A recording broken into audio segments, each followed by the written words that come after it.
नमस्कार दोस्तों, स्वागत है आपका हमारे YouTube चैनल पर। आज हम बात करेंगे HTML कोड को लिखने की बेस्ट प्रैक्टिसेस के बारे में। अगर आप एक ऐसी वेबसाइट बना रहे हैं या बनाने जा रहे हैं जो फास्ट हो और रिलायबल भी हो, तो आपको ये पता होना चाहिए कि वेब ब्राउज़र में एक वेब पेज आखिर लोड कैसे होता है, ताकि आपको पता हो कि डेवलपमेंट के दौरान कब, क्या और कैसे ऑप्टिमाइज करना है। अगर आसान भाषा में बात करें तो ये प्रोसेस मेनली 6 भागों में बटी हुई होती है और इन 6 भागों के बारे में हम विस्तार से बात करेंगे। सबसे पहले, जैसे ही हम किसी वेबसाइट के URL को हिट करते हैं तो HTML का पेज लोड होने लगता है और इसी के साथ उसकी पार्सिंग भी शुरू हो जाती है। पार्सिंग मतलब वेब ब्राउज़र उस HTML डॉक्यूमेंट को समझना शुरू कर देता है और उसे डॉम यानी कि डॉक्यूमेंट ऑब्जेक्ट मॉडल में कन्वर्ट कर देता है। अगर आसान भाषा में बात करें तो HTML डॉक्यूमेंट के अंदर के डेटा को ट्री स्ट्रक्चर में कन्वर्ट करने लग जाता है। इस प्रोसेस में HTML को टोकन्स में कन्वर्ट किया जाता है, यानी कि टैग्स एंड कंटेंट को ब्रेक डाउन किया जाता है और फिर डोम नोड्स बना दी जाती हैं। फिर सेकंड स्टेप में उस डॉक्यूमेंट के सारे एक्सटर्नल रिसोर्सेज को लोड किया जाता है, जैसे कि CDN से imported scripts, externally linked scripts, styles, images, videos etcetera. फिर उन फाइल्स को रीड किया जाता है। यहाँ पर एक चीज ध्यान देने वाली है कि जब ये रिसोर्सेज लोड हो रहे होते हैं, आगे की प्रोसेस इनके लोड होने के बाद ही कंटिन्यू होती है। तीसरे स्टेप में CSS को पार्स किया जाता है और CSS ऑब्जेक्ट मॉडल बनाया जाता है। इसमें भी ट्री ही बनाया जाता है। उसमें यूज किए गए सारे CSS सिलेक्टर्स, उसकी प्रॉपर्टीज को ट्री स्ट्रक्चर में अरेंज किया जाता है। लेकिन CSS object model document object model से डिफरेंट होता है। जब तक ये पूरा बन नहीं जाता या पार्स नहीं हो जाता, तब तक रेंडरिंग ब्लॉक रहती है, क्योंकि इसके बिना वेब ब्राउजर को पता नहीं चल पाता है कि कौन से एलिमेंट को स्क्रीन पर कहां पर और कैसे शो करना है। फोर्थ स्टेप में जावास्क्रिप्ट को लोड किया जाता है। यहाँ पर जावास्क्रिप्ट इंजन काम करता है, जो स्क्रिप्ट को रीड, इंटरप्रेट और एग्जीक्यूट करता है। ये प्रोसेस बहुत एक्सपेंसिव होती है, क्योंकि हर एक वेब ब्राउज़र में JS इंजन अलग तरह से काम करता है। फिफ्थ स्टेप में डॉक्यूमेंट ऑब्जेक्ट मॉडल और CSS ऑब्जेक्ट मॉडल को मर्ज कर दिया जाता है और एक नया ट्री बनाया जाता है। यहाँ पर वेब ब्राउज़र को पता चल जाता है कि स्क्रीन पर क्या शो करना है, कहाँ पर शो करना है और कैसे शो करना है। लास्ट स्टेप में लेआउट को कैलकुलेट किया जाता है और ये बेस्ड होता है डॉक्यूमेंट ऑब्जेक्ट मॉडल और CSS ऑब्जेक्ट मॉडल और GSS रेंडरिंग के आधार पर। फिर उसके बाद आउटपुट को स्क्रीन पर पेंट किया जाता है, यानी कि HTML पेज को स्क्रीन पर शो किया जाता है। अंडर द हुड ये सारी चीज़ें हर बार होती हैं जब भी हम वेब पेज को लोड करते हैं। इन सभी स्टेप्स को देखते हुए ये बात समझ में आती है कि एक अच्छा वेब पेज वो होता है जिसमें डॉक्यूमेंट प्रॉपरली डिफाइंड हो, उसका साइज ज़्यादा बड़ा ना हो और उसमें अटैच्ड CSS GSS स्मार्ट तरीके से लिखी गई हो, यानी कि कॉम्पैक्ट कोड हो जिसमें कुछ भी ऐसा ना हो जिसकी ज़रूरत नहीं है। End of course multimedia resources का साइज भी ऑप्टिमल होना चाहिए। तो यहाँ पे हमने जो अंडर द हुड साइंस होती है एक वेब पेज को लोड करने की, वो हमने देख ली है। अब हम जानेंगे कि एक HTML डॉक्यूमेंट को लेटेस्ट HTML वर्जन के हिसाब से कैसे लिखा जाना चाहिए। सो फ्रेंड्स, हमने यहाँ पर अपना कोड एडिटर ओपन कर लिया है और हम यहाँ पर एक फाइल बनाएंगे index.html। यहाँ पर बताता चलूँ कि वेबसाइट की जो डिफ़ॉल्ट फाइल होती है उसका नाम हमेशा इंडेक्स होता है। वो इसलिए क्योंकि सर्च इंजन को बाय डिफ़ॉल्ट प्रोग्राम किया जाता है इंडेक्स फाइल को ढूंढने के लिए। सो यहाँ पर हमारा एक ब्लैंक HTML डॉक्यूमेंट जो है वो बन गया है। अब यहाँ पर सबसे पहला काम ये होता है कि हमें वेब ब्राउज़र को बताना होता है कि हमारा डॉक्यूमेंट एक्चुअल में है कौन सा डॉक्यूमेंट। तो सबसे पहले हम उसको डिफाइन करते हैं डॉक्यूमेंट टाइप HTML। तो इसका मतलब है कि हम वेब ब्राउज़र को बता रहे हैं कि ये जो डॉक्यूमेंट है वो HTML डॉक्यूमेंट है, ठीक है। उसके बाद ट्रेडिशनल तरीके से HTML को हम लिखेंगे और ये एक पेयर्ड टैग होता है, इसलिए इसकी स्टार्टिंग होती है तो एंडिंग भी होती है। सारा कोड इसी के अंदर लिखा जाता है। अब यहाँ पर हमें उसकी लैंग्वेज को डिफाइन करना बहुत ज़रूरी होता है। हम यहाँ पे इंग्लिश लेके चलेंगे। इसको इसलिए हम डिफाइन कर रहे हैं कि जब सर्च इंजन आपकी वेबसाइट की इंडेक्स फाइल को रीड करेगा तो उसे पता होगा कि ये डॉक्यूमेंट जो है वो इंग्लिश लैंग्वेज में है, ठीक है। तो इससे वेब ब्राउज़र को भी पता चल रहा है और दूसरी बात इससे सर्च इंजन को भी पता चल रहा है। तो जो एसईओ पॉइंट ऑफ व्यू से भी है ये चीज़ जो है बहुत अच्छी होती है, ठीक है। एचटीएमएल के अंदर हम डॉक्यूमेंट की हेड सेक्शन को डिफाइन करते हैं, ठीक है। हेड बेसिकली वो सेक्शन होती है जो आपको डॉक्यूमेंट में दिखाई नहीं देती है लेकिन डॉक्यूमेंट तो चलता है इसकी वजह से। टाइटल बार पे टाइटल हेड के अंदर डाला जाता है, ठीक है। जो भी आपने एक्सटर्नल स्क्रिप्ट्स को लोड करना है वो भी हेड में डाली जाती है। स्टाइल्स हेड में लिखे जाते हैं। तो ये बहुत ही क्रूशियल पार्ट होता है, दिखता नहीं है लेकिन वेब पेज होता ही इसकी वजह से है। तो हेड सेक्शन हो गई। हेड सेक्शन के बाद होती है हमारी बॉडी सेक्शन, ठीक है। और बॉडी के अंदर जो भी हम कोड लिखते हैं वो कोड हमारा एक्चुअल हमारे वेब ब्राउज़र में हमें शो होता है, ठीक है। तो बॉडी तक तो ठीक है, ये आ गया आपका बेसिक लेआउट, ठीक है। लेकिन यहाँ पर और चीज़ें भी ध्यान देने वाली हैं।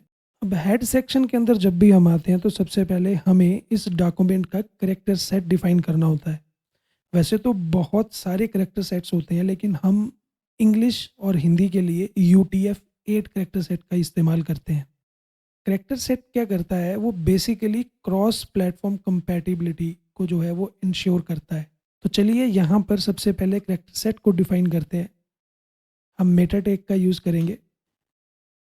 Character set is equal to UTF hyphen 8। इसको क्लोज कर देंगे, ये अनपेयर्ड टैग होता है, ठीक है। तो इसको ऐसे ही छोड़ना है हमें।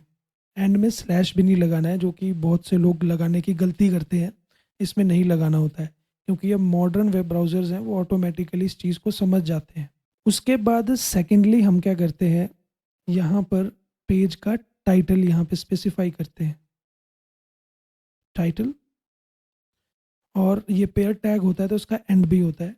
इसका जो भी पेज का नाम आप देना चाहते हैं वो आप दे सकते हैं। हम यहाँ पे लिख रहे हैं स्मार्ट HTML पेज, ओके। सो यहाँ पे हमने टाइटल डाल दिया है। अब अगर आपको एसईओ फ्रेंडली वेब पेज बनाना है तो यहाँ पर आप एसईओ फ्रेंडली टैग्स भी डालेंगे, जैसे कि टाइटल को नीचे ले जाएंगे और यहाँ पर आप मेटा की मोस्ट कॉमन प्रॉपर्टीज़ का इस्तेमाल करेंगे, जैसे कि मेटा नेम, ठीक है। तो मेटा नेम यहाँ पर आ जाएगा आपका डिस्क्रिप्शन और उसका कंटेंट। तो बेसिकली आप यहाँ पर क्या कर रहे हैं, आप अपने वेब पेज का डिस्क्रिप्शन यहाँ पे डाल रहे हैं। और ये एसईओ के पॉइंट ऑफ व्यू से बहुत ही ज़्यादा इंपॉर्टेंट होता है क्योंकि जब भी आप गूगल पे किसी वेबसाइट को सर्च करते हैं या किसी वेब पेज को सर्च करते हैं तो आपने देखा होगा कि ऊपर उस वेब पेज का नाम होता है और नीचे कुछ कैरेक्टर्स उसके डिस्क्रिप्शन के होते हैं। और यहाँ पर गूगल बोलता है कि मैक्सिमम 100 कैरेक्टर्स आप यूज़ कर सकते हैं, उससे ज़्यादा करेंगे तो वो फिर ओवर हो जाएगा।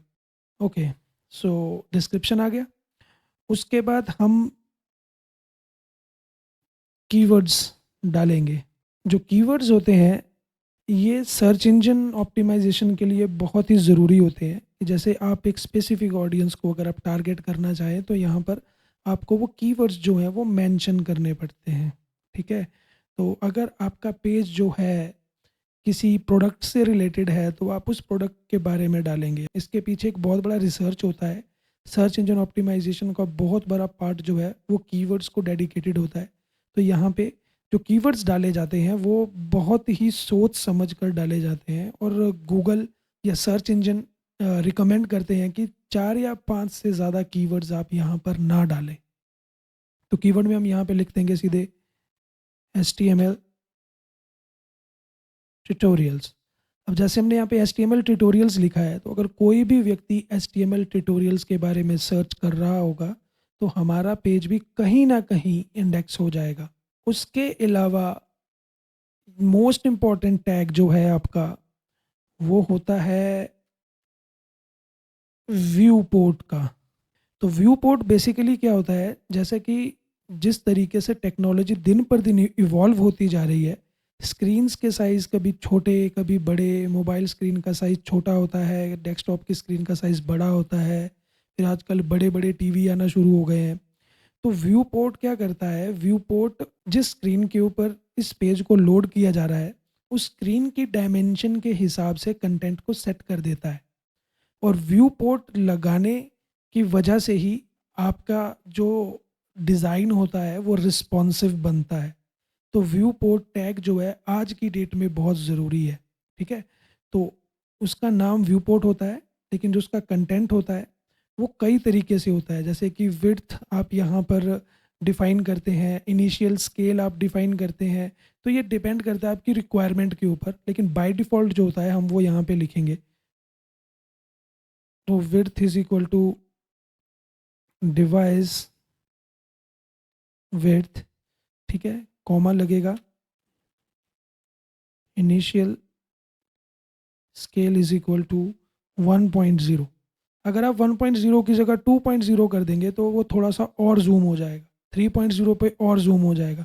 तो 1.0 जो होता है वो बाय डिफ़ॉल्ट ज़ूम होता है, क्योंकि एक अच्छा वेब पेज वही होता है जिसमें हॉरिजॉन्टल स्क्रॉल बार ना आए। अगर हॉरिजॉन्टल स्क्रॉल बार आ रही है तो फिर समझ लीजिए आपका डिज़ाइन फ़ेल है।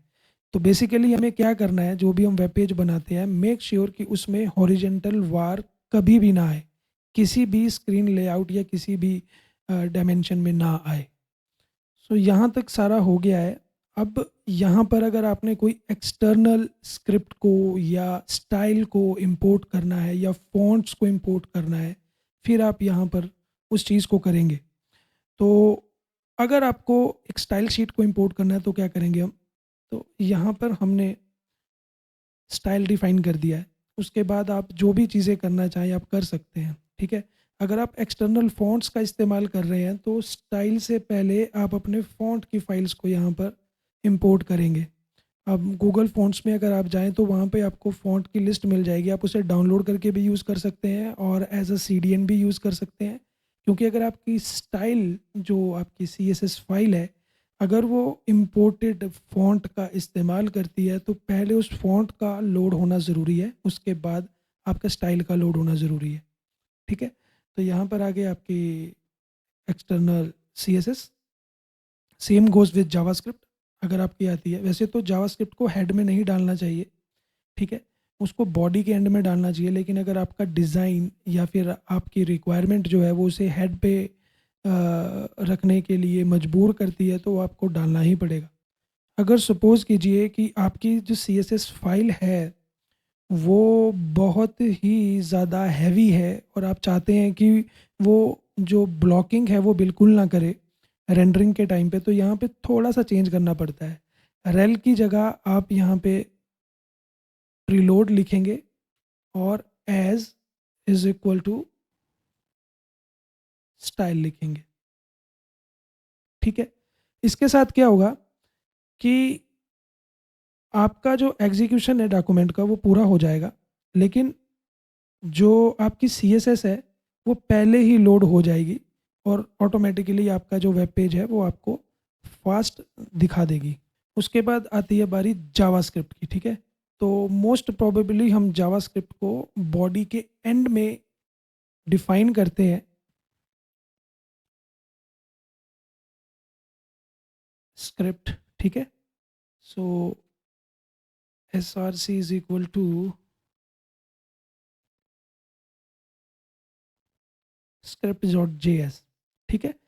अब देखिए जावास्क्रिप्ट कितनी ज़्यादा एक्सपेंसिव होती है रेंडर करना, वो आपको यहीं से देखने में पता चल रहा है कि पूरे डॉक्यूमेंट में के एंड में जाके आप उसको यहाँ पर डिफाइन कर रहे हैं, मतलब कि वो सच में बहुत ज़्यादा एक्सपेंसिव प्रोसेस होती है और वो बहुत पूरे तरीके से आपके वेब पेज के लोडिंग स्पीड के ऊपर फ़र्क डालती है। अगर आपका कोड अच्छा नहीं है तो आपको दिक्कतें आ सकती हैं, ठीक है? लेकिन यहाँ पे भी उन दिक्कतों से बचना जो होता है ना, उसके लिए भी एक तरीका बताया जाता है। हम 2 चीज़ों का इस्तेमाल करते हैं, डिफ़र और एसिंक, ठीक है? ये प्रॉपर्टीज़ होती हैं। डिफ़र के अंदर क्या होता है कि आपका जो आप अगर अपनी स्क्रिप्ट के साथ में डिफ़र लिख रहे हो, तो बेसिकली आप वेब ब्राउज़र को बोल रहे हो कि पहले सारा रेंडर कर ले, उसके बाद एंड में इसको आराम से करता रहियो रेंडर, ठीक है? पेज दिखाने के बाद। अब यहाँ पर इसको कब यूज़ करना है, कब यूज़ नहीं करना है, ये आपके लॉजिक के ऊपर डिपेंड करता है।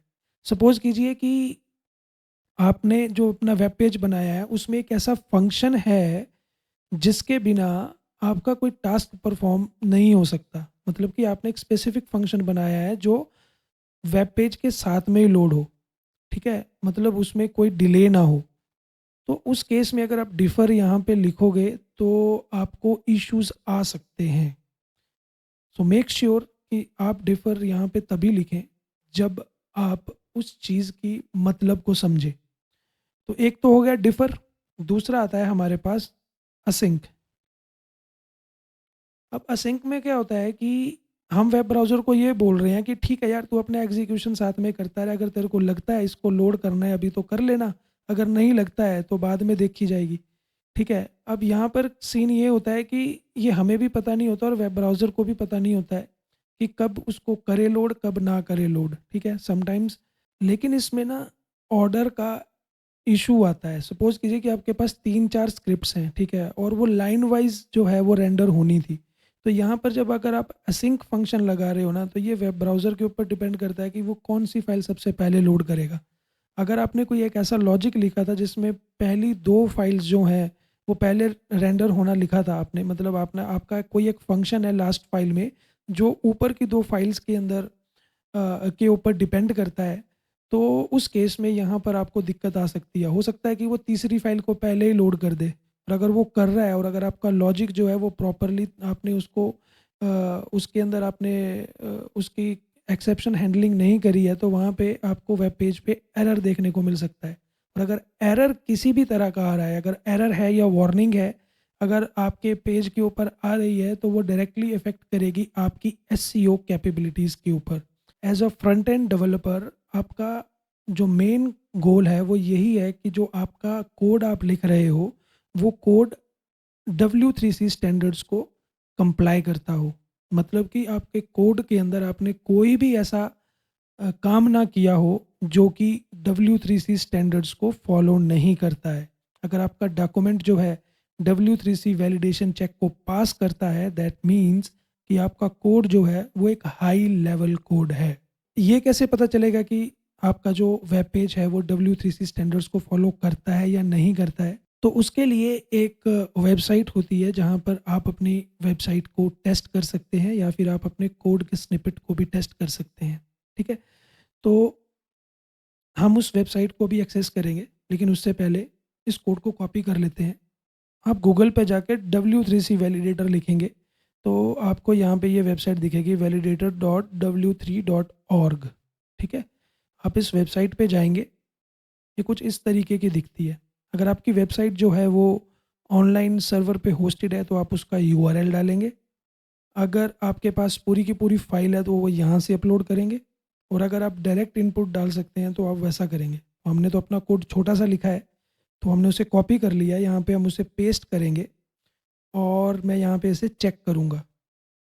अगर तो सब कुछ सही हुआ, तो यहाँ पे आप देख सकते हैं उसने बोल दिया है कि document checking completed, no errors और वार्निंग शो टू शो। तो यहाँ से ये पता चलता है कि जो हमने कोड लिखा है वो W3C स्टैंडर्ड्स को फॉलो करता है। तो ये था HTML कोड को लिखने का तरीका। अगर आप चाहते हैं कि इसको थोड़ा और विस्तार में प्रैक्टिकली दिखाया जाए, बताया जाए, तो कमेंट सेक्शन में हमें ज़रूर बताना। हम इसके ऊपर वीडियो बनाकर आपको दिखाएँगे और समझाएँगे। इस वीडियो को देखने के लिए धन्यवाद, और अगर आप इस चैनल के ऊपर नए हैं तो कृपया करके सब्सक्राइब कर दीजिए। इसके साथ हमें प्रोत्साहन मिलता है नई और वीडियोज़ बनाने के लिए। धन्यवाद।